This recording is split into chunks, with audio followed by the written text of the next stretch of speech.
Good evening. You are listening to Talking Trash, episode 17. My name's James Langfield. Carry on, Andrew. I'm always last. Sorry. And I'm Craig Gilchrist. And I'm Bohan. Fucking trying to take my gimmicks from me. Gimmick infringement.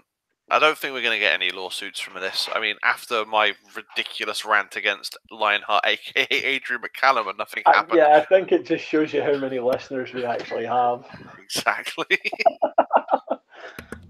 That was a venting. That was a spleen of rage. At least it's gone now. I don't really care anymore. What episode was that? That was last episode, man. It was towards the end. I literally just ranted for a good, about 5-10 minutes about Lionheart.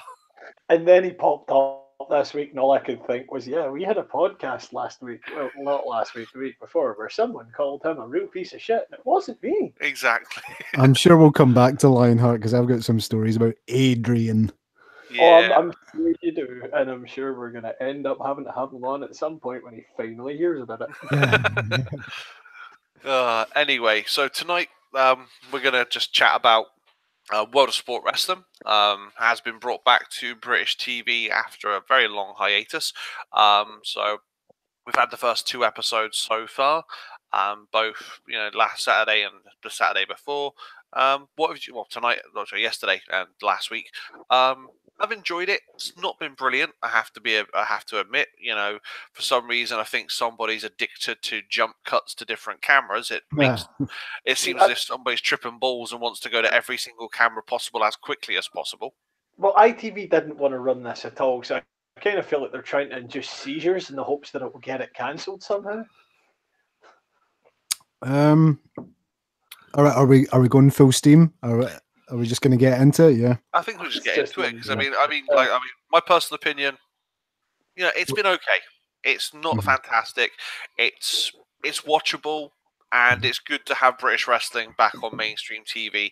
People aren't having to go out of their way to try and find British wrestlers, or having to wait until live shows are in their area to see local talent.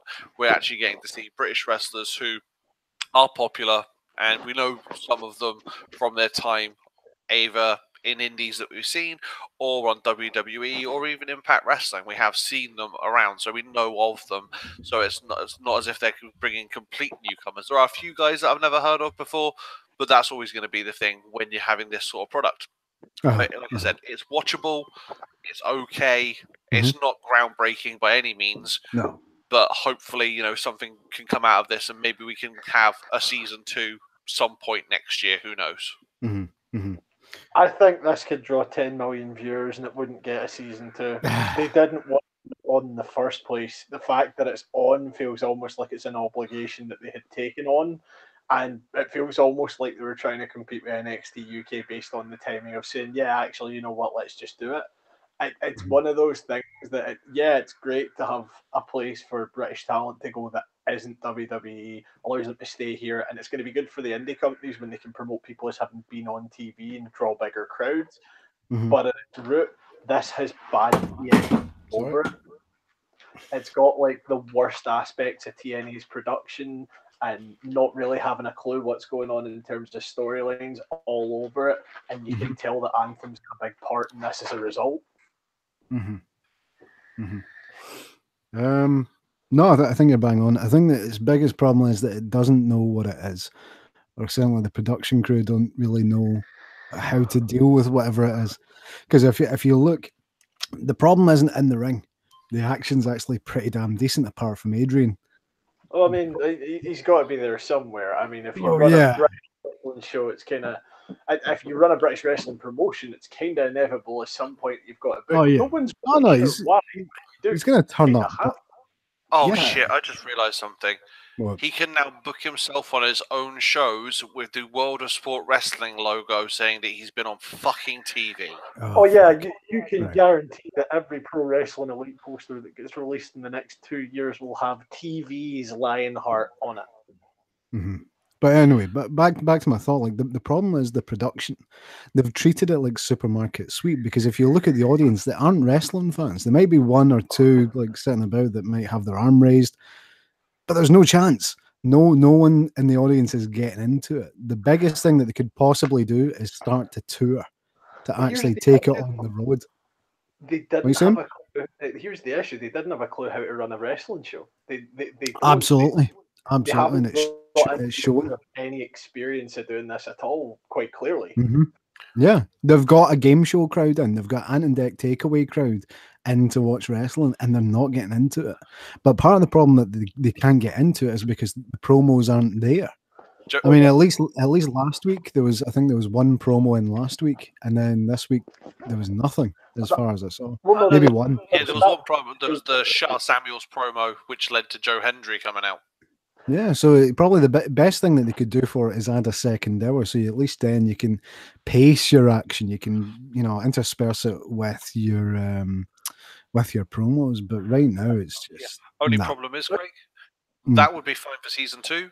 This was all filmed over 3 fucking days. You're kidding me? Nope.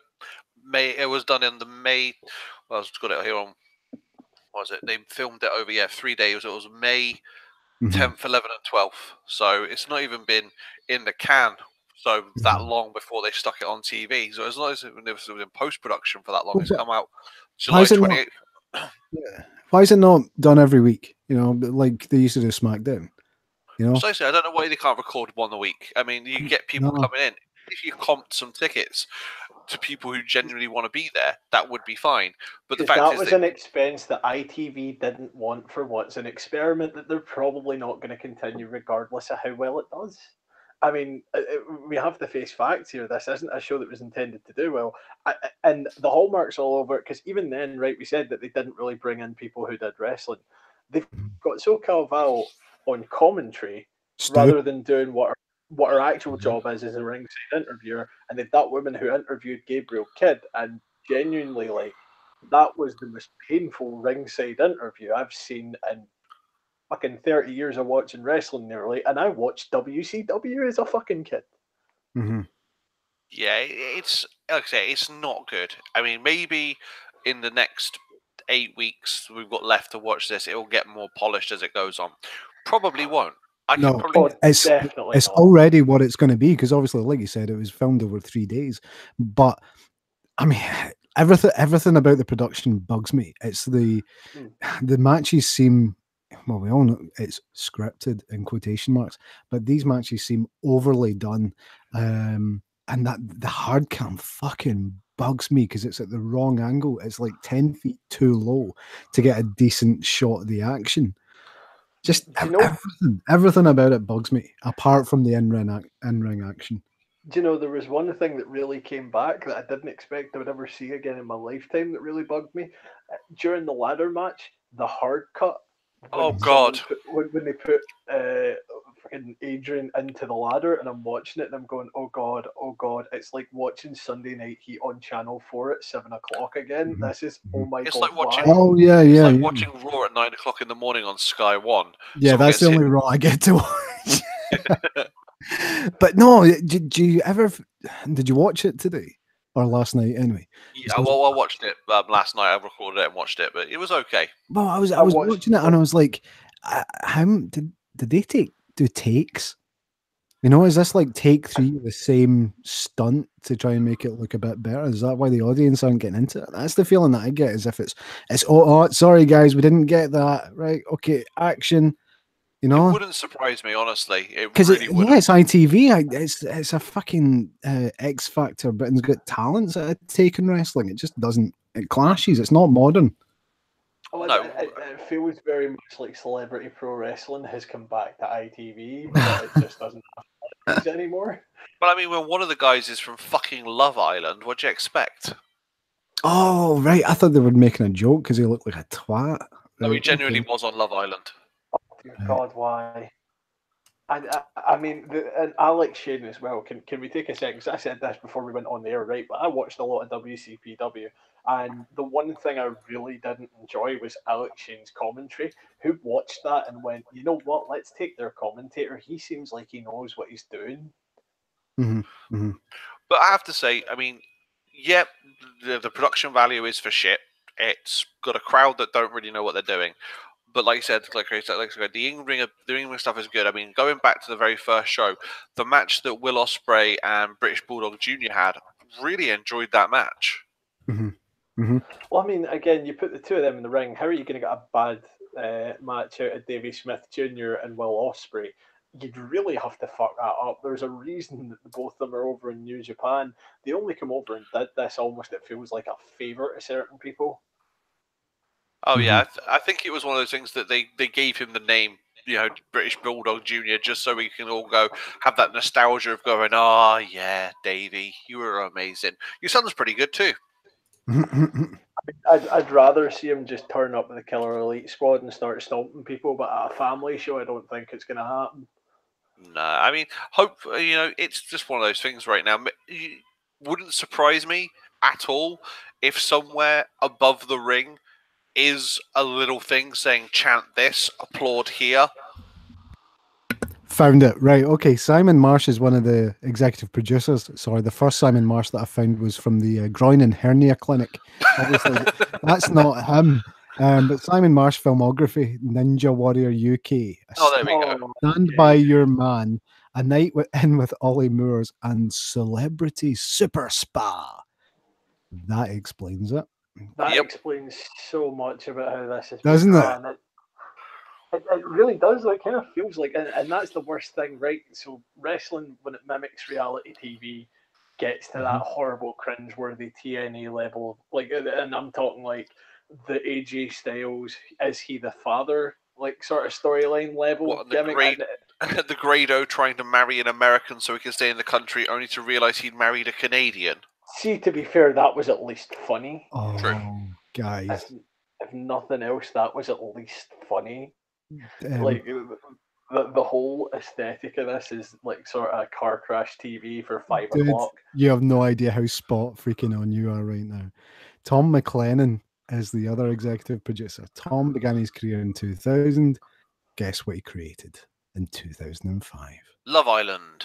Oh no! Celebrity Professional Wrestling. Not Bigger Car Crash, man. Jeremy fucking Kyle. Oh god, he created Jeremy Kyle's show. Wait. Jeremy Kyle, Judge Render, The Kyle Files, Countdown, Yes Chef, and Crime Stories. There you go. Why can't they just get actual people who are involved in pro wrestling? Oh, that's why, like Bohan said, they have no intention of making a second season. They just got people. They got, oh, you're an executive producer. Well, you'll do. Yeah. Pretty much. I actually kind of feel like being put on this show is like a punishment now. Like I've got this feeling that like they're sending people there because they've said stuff in meetings that they shouldn't have said and shit like that. It's like, okay, you can be exiled and you can go and make pro wrestling because they've no respect for what they're doing in the first place. Yep. Next week's producer is Harvey Weinstein. Well, hold on a second. Is it Harvey Weinstein and Vince Russo, and we've got a plant pot on a pole match? It's not. At this point, I would welcome Vince Russo. At least it would kind of look like a wrestling product. It's the Harvey Weinstein, Kevin Spacey casting couch in a pole match. Oh, Jesus. All of this is alleged. Kevin, I love you, Kevin Spacey. Yeah, all of this is alleged. None of this is in any way, shape, or form indicative of the opinions of anyone who matters. Hashtag. I mean, hashtag alleged. Alleged is a strong word. It's too strong a dismissal word for what happened to them. But I almost feel like at this point that like Hannibal Lecter would do a better job at producing a wrestling product. But don't you think? I mean, you look at the Japanese Ninja Warrior. Is it Banzuki? I can't remember. That's Ultimate Banzuki. That's with Brian Blessed in a samurai outfit. No, but watch the original Japanese Ninja Warrior. It's like they respect the competitors. Oh yeah, definitely. But then you watch, because obviously this Simon Marsh, he did the British Ninja Warrior. It's the same treatment of something that's taken reasonably seriously. So yeah, this Simon Marsh is a prick. It's just, I think, because obviously, we're watching the business with eyes wide open to the business. We grew up with it. We know, we've come to the realization. We came to the realization early on that this is all scripted, and people are happy with that. it seems that they still haven't got that. People are happy with having their eyes open to the bit. People know that what they're going in for. It's not even. It's even simpler than that, and it's so ridiculous that this sentence is about to come out of my mouth. But this show is not being produced for any of the three of us. This isn't a show for people that want to watch a wrestling show. It's a show to try and convince people who don't watch wrestling shows to watch a wrestling show. That's a good point. And it's just being done in the worst way possible because they don't seem to have a grasp. But like they seem to forget that if you look at what draws people in as fans to a wrestling show, you can pick out bits that are universal that you can easily get. Whereas if you just try and take the Love Island approach to it, like you do all your other shows, and hope that it's going to appeal to the lowest common denominator, the people who actually enjoy it aren't going to. Joe, I'm almost surprised that they didn't try to fit in some sort of fucking fan vote or phone-in vote that this person's going to have this match and this person should be the WOS champion. Vote now. I was actually about to say, had the chance they would have. Yeah, next year is going to be the talent show version of World of Sport. Yeah, it's just that mainstream TV, ITV in particular, have a very particular style of program that they produce at this stage, and almost everything that's on ITV that isn't a soap is the same thing. And it's a shame. It really is, because this could have been something. And it is a shame that it is something, and that something right now is a steaming fucking dumpster fire. Mm-hmm. Well, the one bright side to this is there's every possibility that Channel 4 looks at something to compete with them, picks up a small indie product in the UK, and actually makes something entertaining. ICW on Channel 4. I don't think you'll ever see that, but it would be actually kind of nice. CZW on CZW on we Dave. all know CZW is a Channel 5 product. Come on. Commentated by Simon Amstel. Oh, that's amazing. He's picked up a barbed wire board. What's he gonna do with that? Oh no! Oh no! No fielding on colour. Oh, oh no! He's got some blood on him. That's not nice. Here's a weird thing.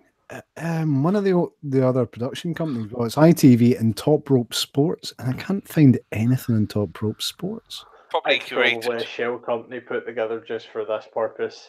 Yeah, I suppose. Yeah, it's one of those things where they're trying to keep as much of their regular hands off of it while actually producing it. It's nuts this, because you really could have handed this off to the guys who are actually working there, given that at least, I mean, I'm not gonna. I really want to move away from bashing the easy target here, so I'm not going to say him, but there's at least 5 people in there who have experience of running shows. There's no reason you couldn't have handed this off to the talent and went, on you go, lads, make it work. Yeah, why not have Stu and SoCal as writers behind the scenes, or as well as looking at the director's credits as well. Harry and Meghan, The Royal Wedding, UEFA Champions League 2018 and 2017, Adele at the BBC. Sorry, 2 seconds. So, like, if you can produce the Champions League coverage, you should at least be able to handle this. Because how many cuts are there in your average Champions League game for a reason? There's not a lot to do when you're in that job. It's pretty much done already. There's a bog standard format to. Yeah, but how do you get worse than Kevin Dunn? Like, how can you actually cut more than Kevin Dunn? That is true. Like I was saying before we went on air with the Bonehat, it was very much. It seemed like a guy was either tripping on acid or was on speed and was in control of the cuts. I went camera 1, camera 7, camera 6, camera 5, camera 4, camera 3, camera 2, back to camera 1, hard cam. Just literally naming every camera they had as quickly as possible. And it was like, what am I supposed to be watching here? How can I have a meaningful connection to what you're putting on in the ring if you're continually cutting away from what is fucking happening? I don't care what the crowd are doing. Don't show me what the crowd are doing. Nobody gives a shit. This again comes from it being someone producing this who has no interest in wrestling. If you put someone in that chair who's into wrestling, they'll pick an angle for a move, they'll stick with the best one until you've seen it, and then they'll cut to faces. It's really rinse, wash, repeat, quite simple. If you don't know what you're looking for, you're jumping about like erratically to try and find an angle that looks good. it's real difficult because it takes such a basic knowledge of the product to do, and it just feels like they didn't want to watch wrestling to do the job, so they've just done what they want. Joe, I'm just looking through the male roster, and one name other than the one we might talk about in a moment does jump out at me as to why he agreed to do it, and that's BT Gunn. Have we seen BT I Gunn yet? think Not yet, but he's that due on it. honestly, the reason Booty's agreed to do it is likely to be that he doesn't really fit the WWE image right now, so it's his opportunity to be on TV. Can't blame him for that, I suppose. Mm, No, that's true. Although I was really surprised at how good Doug Williams looks still. Yeah, it was good to see him, actually. It was good to see him. I do like Doug Williams. I'm not quite sure why TNA ever got rid of him. It's a mystery to me. I don't know if he just left because he was sick of it. I found the Simon Stafford, the director. He did the Queen's birthday party. Lovely. Let It Shine. Okay. That was that god awful that musical thing. Yeah. Eurovision, You Decide. One episode of Take Me Out. National Lottery Stars 2016. And that's it. Of anything. Oh, the Alan Titchmarsh show. So he's basically spent 2 years producing, Shite. sort of Pop star to opera star. He did 16 episodes of that. Over the Rainbow, Hole in the Wall. Fuck. What made them think this was somebody that they could put on a wrestling product? Like, I'm really not sure where the qualified experience is here. I think they just went back through the who have we currently got on our books that's not doing anything. You'll do. Someone has to produce this. We don't really care. You'll do. Yep, pretty much. So he cranks it out in 3 days. Yep. Yeah, job done. Takes his check. So it's filmed in 3 days in May. It's then put through post-production and editing in all of June, and then the end of July is on air. So it took them all of 2 months for post-production and editing. That seems fucking rushed. No, it would probably be done in a couple of weeks, but it's scheduled for this time because you had something else, 2 weeks ago? It reflects it though as well. It really does have a very fuck it that'll do attitude towards its end. Yeah, but and Dexter, Ant's still in rehab or whatever, and then we've got X Factor coming up in 8 weeks. We just fill it with this. It really is though. It's just something because there was nothing already scheduled. Sod it, that'll do.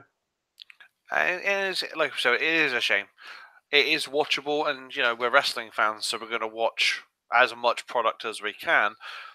But it's probably going to be a flash in the pan, like you said. I don't think it would be nice to see a season 2, but I don't think we're going to get a season 2. It's going to be a flash in the pan. It's going to be 10 episodes. ITV go, well, that was an experiment. It failed. Let's move on. That's kind of, yeah, I think they just looked at their IPs, realised they were looking quite slim for the summer, went, sod it, that'll do until we're ready to put the reality stuff back on. Didn't Simon Cowell wanted something to do with it? Or wasn't he part of the people that sort of pushed for it? My understanding was that Simon Cowell and the guy who was the old acting sort of the company director at ITV were really interested in bringing World of Sport back based on their childhood memories of it. And then the guy who was that managing director was out the door, and it just seems to have been a case of the wheel was already in motion. We've got to see this out. I think ITV seem to be quite embarrassed by this as well, though, because there's been such little promotion of it in the first place. Yeah. Like, I kind of feel like that. It's on because someone really wanted it to be on, but the people who are now putting it on want nothing to do with it. No, I'm just looking through like other people who work on it, and the guy who does the music department, the composer, is called Paul Farrer, and he was involved in music for The Weakest Link, Dancing on Ice, Gladiators, The Krypton Factor, The Chase, and the United Kingdom general election debates in 2010. Right, he composed music for Gladiators, though, so I mean, I kind of feel like that should have been a fit for what he's about to do. Exactly. It's just, it is what it is. I hope it manages to find a niche and does well, or at the very least that an alternate springs up somewhere and does what it should have done. it's sad to see this, but what did we expect? I suppose I kind of had a feeling about this. I wanted to like it. I knew I probably wasn't gonna. Mm-hmm. No, it's just it is what it is.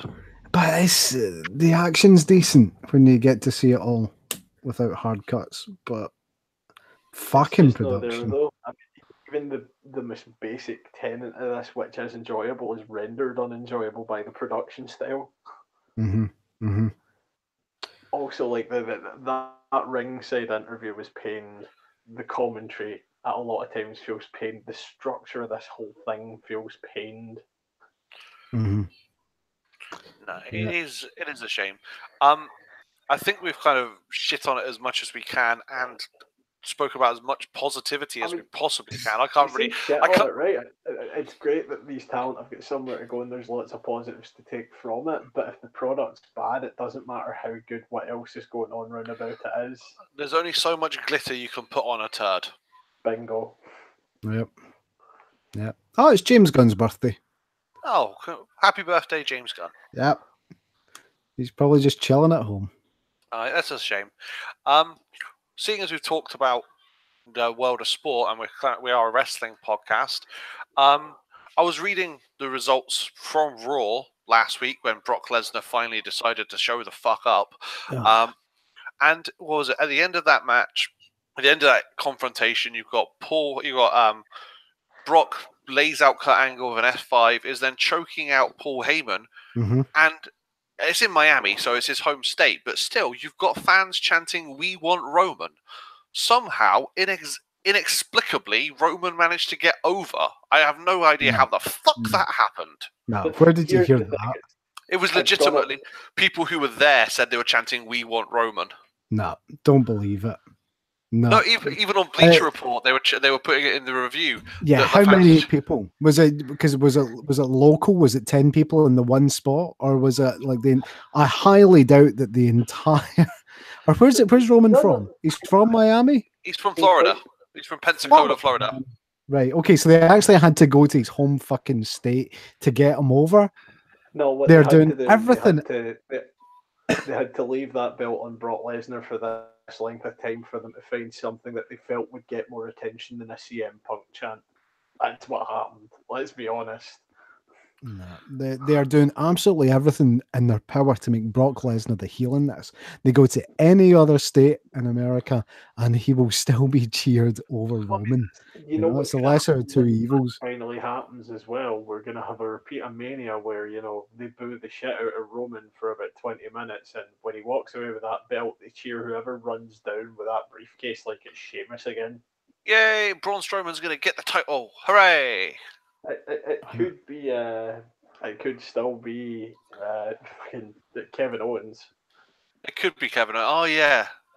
Kurt Angle comments on Brock Lesnar's attack on Raw. I will eventually get him back.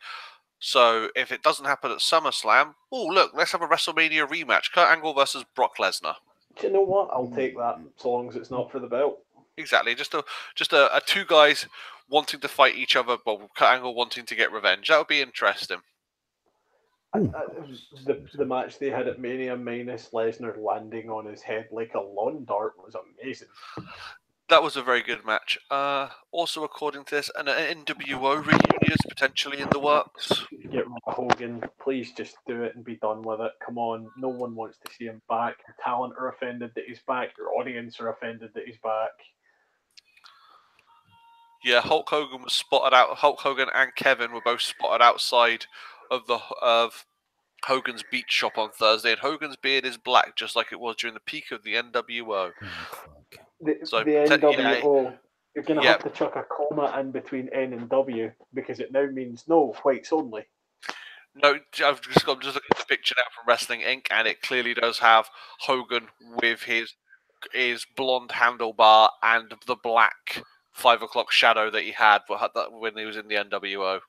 I just don't want to see him anymore. I haven't wanted to see him for the better part of a decade and a half, and then when I found out he was racist, I was just like, oh, okay, so he's even more of a shitbag than I imagined. Great. I don't know. It's just one of those things. I'm just looking at random articles because it's interesting. TNA's viewership's taken a significant drop. That's really not surprising. What's this about Jericho hitting Impact? Jericho's going to Impact. No. I saw something on Facebook and I didn't get a chance to read the article. It was something about Jericho's going to save Impact. I never got to see any more than that. I need to. Let's have a look, Chris Jericho.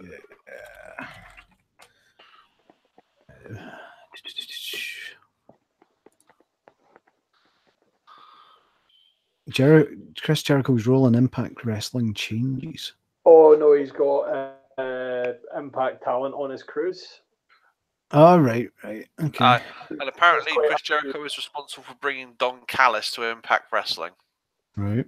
I think Don Callis could only be good for that company, realistically. I mean, he at least can attempt to run it better than everyone else has. He's been good for New Japan, where he's been involved.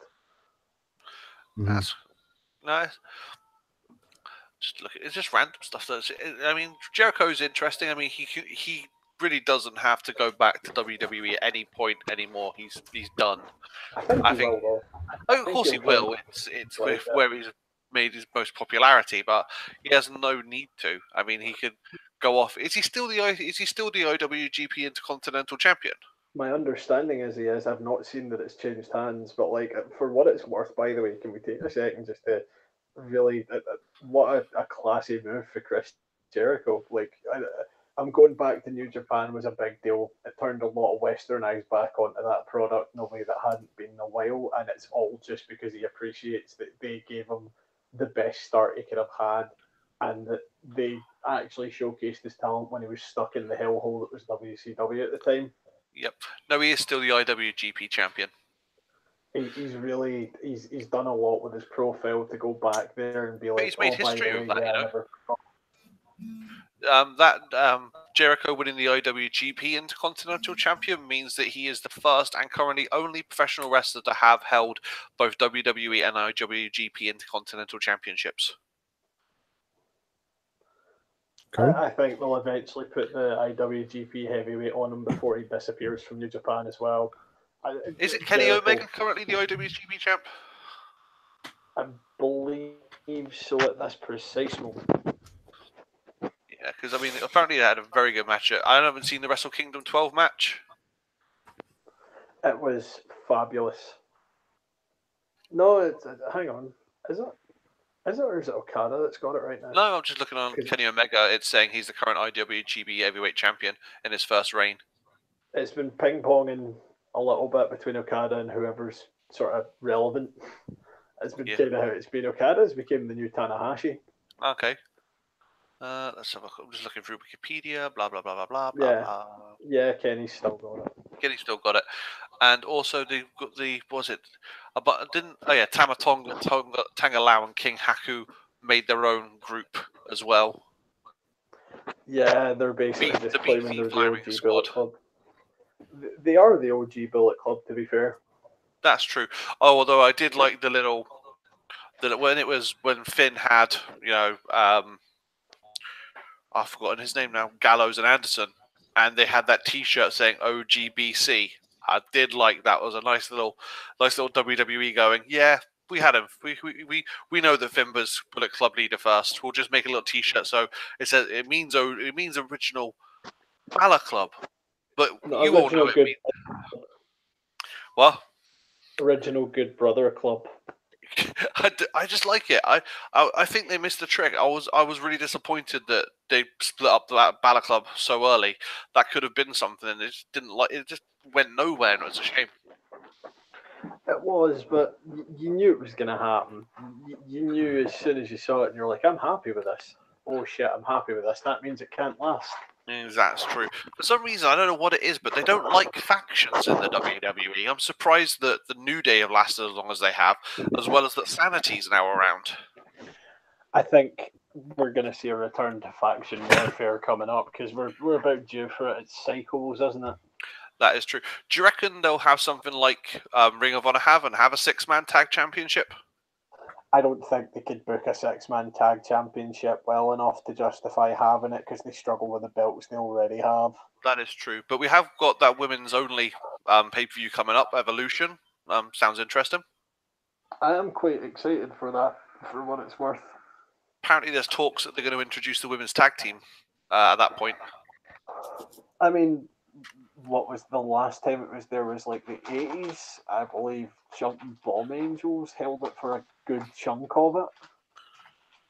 I actually don't know. I'm gonna have a look. WWE Women's Tag Team Championship. There we go. WWF Women's Tag Team Championship. Date retired February 14th, 1989. Yeah, and it retired over some real petty backstage bullshit involving Moolah, like everything else in the women's division that got squashed. Yeah, it was the Jumping Bomb Angels were the ones who had it last, I think. Yeah, it was vacated. Those are the Glamour Girls, Leilani Kai and Judy Martin had it last, and they got vacated in February 1989. It'd be nice to see it come back, but only if they're going to continue booking these pay-per-views. Like, I'd be more than happy to get some variation in this and have women's pay-per-views be as regular a feature, have one every couple of months in the men's, one every couple of months if it's going to break up the monotony of where we're going. What do you reckon, Craig? So what was your point again, Andrew? I'm looking forward very much to the women's pay-per-view Evolution. I really wish I'd be more than happy to see more of this and more women's belts if we're going to have month-about pay-per-views, for example, and it'll break up the monotony of where it's went at this stage. My only concern about is an all-female pay-per-view going to be a one-off, or is it going to be an occasional thing? I would be worried about the amount of female wrestlers in the world is, a fraction of that events. You're only ever going to see the same matches every time. It's not ever going to increase, though, unless more emphasis is put on the product. Why would you go into such an overcrowded field unless there's an end goal?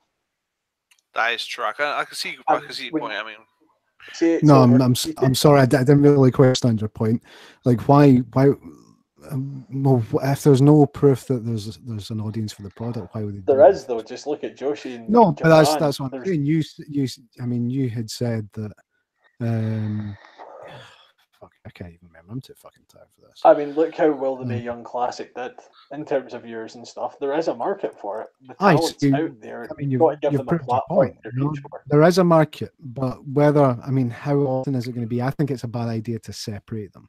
Make an emphasis this one time. This is a big event, but don't segregate them. That's a bad idea. The only way we don't think it's good for either side of the company to segregate the performers into different pay-per-views. And I don't disagree with you, but then at the very least, we should be pushing for there being more women's matches on pay-per-view cards. Oh, totally. Oh, and let's be fair, the quality of the women's matches has really increased. They've got a fantastic roster, but again, it's sine waves. It peaks and troughs, and one day we're not going to have the same kind of talent that we've got. We're going to be fucking divas in say 10 years because we seem to be getting so many great female performers. They're not all going to last long. I mean, one of the things about female performers, they are on the whole going to go and have families. We've already lost Brie Bella. Not she was a fucking great talent, but it just, there's a difference between a male performer having a family and a female performer having a family. I'm not saying there has to be, though. I really don't feel like there has to be, obviously, beyond the initial pregnancy period. Yeah, biologically speaking, it's a choice.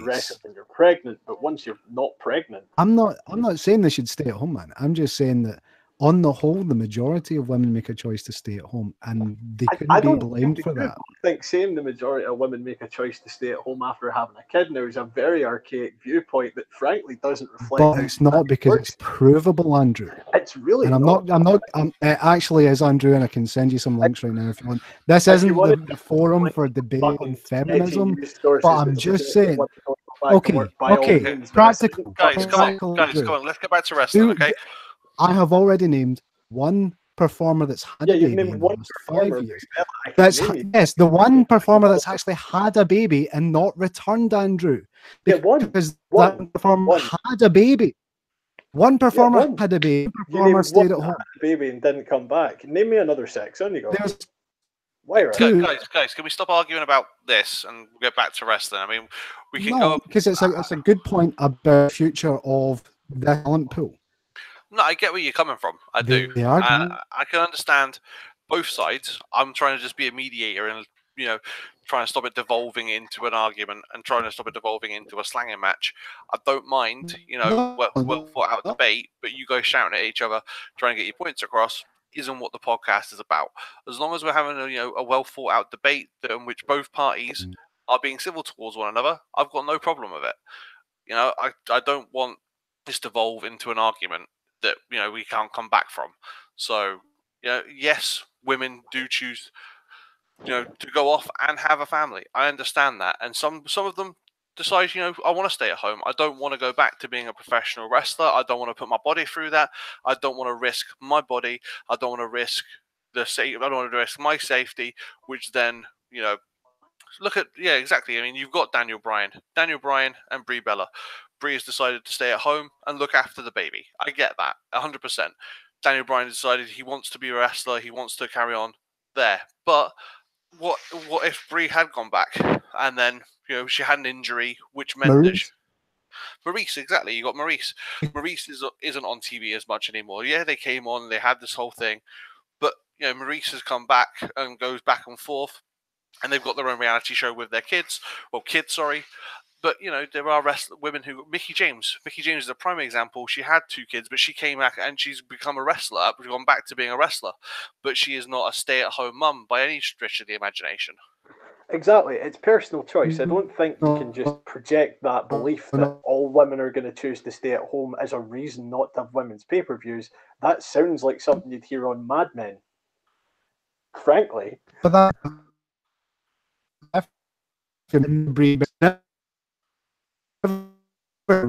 return the women on the majority.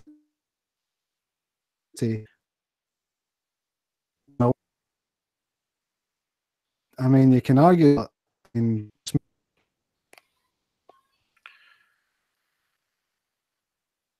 Okay, I think we're having a few technical issues with Craig there. I didn't quite get everything you were saying there, man. I'm not saying that I didn't understand. Yeah, I didn't catch a word either.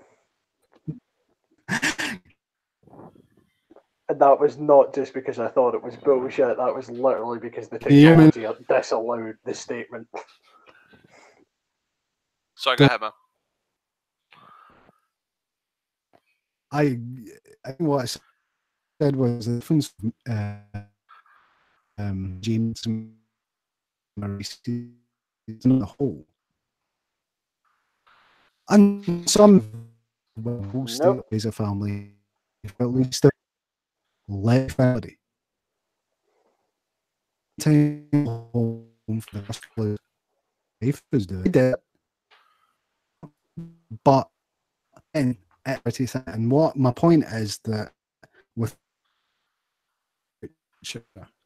families, so again, the time is fine.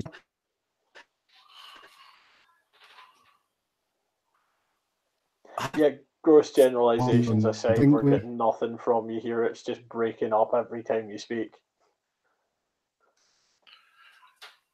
Well, I think you're being a pretty speaking about. Okay, I don't know why Craig left there. I think the technology had decided that he wasn't going to speak for whatever reason. I don't know. I don't know if I don't know what happened there, but it's just one of those things. I don't know why.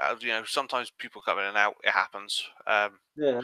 I'll send him another invite if he wants to come back into the room. He can do. If not, that's entirely up to Craig. But I get you guys both have a different point of view. It happens. But like I said, I don't want us devolving into some sort of slanging match because there's no need for it. we're all grown adults. We all have our own points of view. We all have our own opinions. But I'm not here to listen to you guys argue. It's not why I created a podcast. I created a podcast to have I'm a fun aware of time. that, but I'm also not here to sit and allow generalisations to be spewed that suggest that a woman's only place is at home. Oh no, it's unreasonable to challenge that viewpoint where it's presented as fact. oh no, I make no apologies for that. Doesn't matter who did it. No, I fully agree with you. It is a sweeping generalization that a woman's place is not always at home. I mean, I took time off. I was a house husband. My wife went out to work. It's not always going to be the situation that a woman deserves to be at home. And yes, it can be said that that's a woman's I'd also choice. like I to get put that. in there as well. It's also worth noting that not every woman wants to have kids. That is very true. It's not every woman's decision. Some women don't want to have children. Some women want to focus on their career, want to focus on, spending as much time with their partner as they can. They're not interested in bringing up a family other than the two people that they have their family with. It's just one of those things. Everybody is different. Everyone has different points of view. But if we can't get our different points of views off without resorting to shouting at each other, we've lost the argument to begin with. But I was willing to have an actual conversation about it until it was projected as fact. Yeah, I've got no. That's kind of worth noting. It's just one of those things, I guess. I don't know what happened there, and frankly, what's this? He's out. He just messaged me saying he's out going to speak to us later. So, fair enough. Anything we want to end this on a lighter note with? Let's have a look. Anything funny? Oh yeah, Roman Reigns is somehow getting popular. That's funny enough to me. I don't think he's getting popular. I think they're just trying to find something outrageous to chant to show them how displeased they are at the situation with Lesnar at this stage. That is true. Let's have a look here. Just have a look. Most underrated matches in SummerSlam history. Let's see what the Bleacher Report thinks is their number one. That's number 10. 10, 5. Number 1. The Hart Foundation versus the Brainbusters from 1989. Oh. Which Hart Foundation? It was Brett and Jim. Yeah, that sounds like a good match. Well, at least sounds like a watchable match. Just want to say, I liked the Hart Foundation. I really did. The Hart Foundation were pretty impressive. I enjoyed them. And it was a nice faction when they had like Davey Boy and Owen in there as well. Did you see the sort of ongoing like heat that's happening between Brett and his sister-in-law, Owen's widow? Is that about trying to get Owen into the Hall of Fame? Yeah, and he's pretty much said you're happy to take the residual checks. I don't want to be mean here, but like you kind of need to understand that the fans loved Owen as much as we did. To belittle them and to berate them might make you feel better, but it doesn't really accomplish anything for anyone. Exactly. I mean, Owen Hart was one of the greatest professional wrestlers that unfortunately had his time cut short. And you can blame WWE all that she wants, but blaming WWE is not going to stop us enjoying what Owen did, and it's not going to stop us, loving Owen as a wrestler and as a performer. It's not going to stop that. You can berate the company that he worked for. You can belittle the people that work for WWE, but that's not going to change our opinion of Owen Hart. Owen Hart will forever be beloved by everyone. Anybody who ever knew Owen Hart said what an amazing human being that he was. And you're trying to tarnish the company he worked for. It's just not going to work. And you're still taking money. Being just a horrible accident, basically, and I kind of understand both points of view here. I get that it must be hard to lose your husband in such a fucked up fashion, but like at the same time, I do understand where Owen's coming from. I think he just really cares. He really seemed to take a lot of pride in the fact that the Luthez Hall of Fame put his brother in, as did the rest of his family. Maybe someday it will happen. I'm not going to hold back hope, so. I do. You never know. If Owen goes in and then, maybe Davey Boy gets in, you could have a Hart Foundation, induction as well. Or maybe they can get around that way. Maybe they can say to his wife, look, we're not inducting Owen personally, but we will induct him as part of the Hart Foundation. I feel like because she won the rights when he died, that all of it has to clear through her. I don't know that we'll ever see it. We'll see what happens. Hopefully we will. But I mean, I think we've probably said enough here. We're coming up on an hour. Yeah, and again, I want to apologise for what that devolved into, but you can at least understand where it sort of course I can. I can understand that. You know, it's going to happen. We're a live podcast. Things are going to get said. People are going to argue. I get that. You know, we can't edit it out. It is what it is. You know, and at the end of the day, we'll come back to this. You know, maybe not this exact topic because it's a hot topic for both of you, and it's not something I'm not interested in because obviously I've got a wife, I've got kids, and so it's something that I understand both points of view. But it's not something that I want on a show where I'm the host and the mediator. You know, it's understandable, and again, I apologise that it devolved like that. But I don't know, I just felt myself in a position where I had to say something. No, of course, man. I fully understand that, and I have no problem with you standing your ground and holding your own point of view. I've got no problem with anybody speaking their mind. It's an open forum. Yeah, our language is not safe for work, and you know we speak our minds and we say anything that we want to. Look at what I did last week or 2 weeks ago. We're all free to say exactly what we want. You know, we're all different people. We all have different opinions, and so sometimes that will happen. Like I said, it's a live podcast. People are going to listen. If you want to listen, great. If you don't want to listen, that's fine too. I'm here just to talk. You know, ask questions, listen, put in my own 2 cents where it's there. But predominantly, I'm just here to have fun, talk to my friends, and just have a chat about professional wrestling. You know, that's why I did it, and I'm just glad they're at episode 17. 2 weeks' time will be episode 18. We're close to hitting on 20 episodes. I think the fact that we've been able to get 20 episodes in the bag nearly is testament to the fact that we enjoy doing this so much, regardless of the fact of whether or not anybody's listening. I'm also kind of surprised that it took 20 episodes for one to devolve into an argument.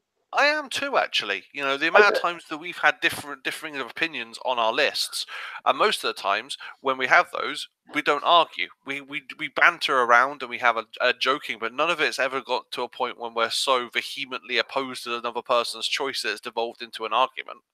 I think the difference is sort of context as well, though, because usually when we disagree about subjective stuff.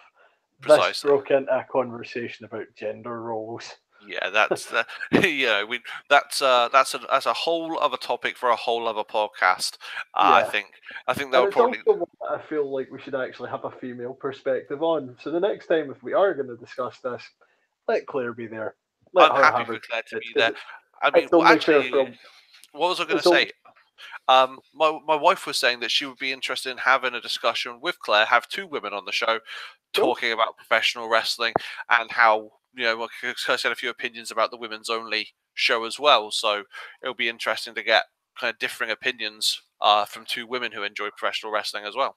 That sounds like a great idea, actually. Yeah, it'd be nice to have 2 women talk about the women's pay-per-view when it happens. She's thumbs up in me here, so she's more than cool with her and Kirsty taking the helm on that one. That would be cool. We could just sit back and let them talk, and then eventually we'll put our 2 cents in and then get ignored. Yeah, well, let's face it, we're gonna cover stuff that covers that perspective as well. It's kind of sad that it was a man that had to defend that statement in the first place. She could have probably done it way more eloquently than me. I think so. I think had Claire been well enough to talk to us today and be on the podcast, I think Craig may have got cut down slightly scathingly as well. Yeah, I don't know if it would have been worse or better, but it would have been something at the very least. It would have been. But anyway, I think it's time for us to end the show. And so from myself, it's good night. From Craig, it's good night. If he could be here to say good night as well, if we could hear him. And it's don't be a dick from Bohan. I think that's a good way to end as any. So I'll echo those sentiments. On behalf of the Talking Trash podcast and all members of the Talking Trash podcast, please don't be a dick.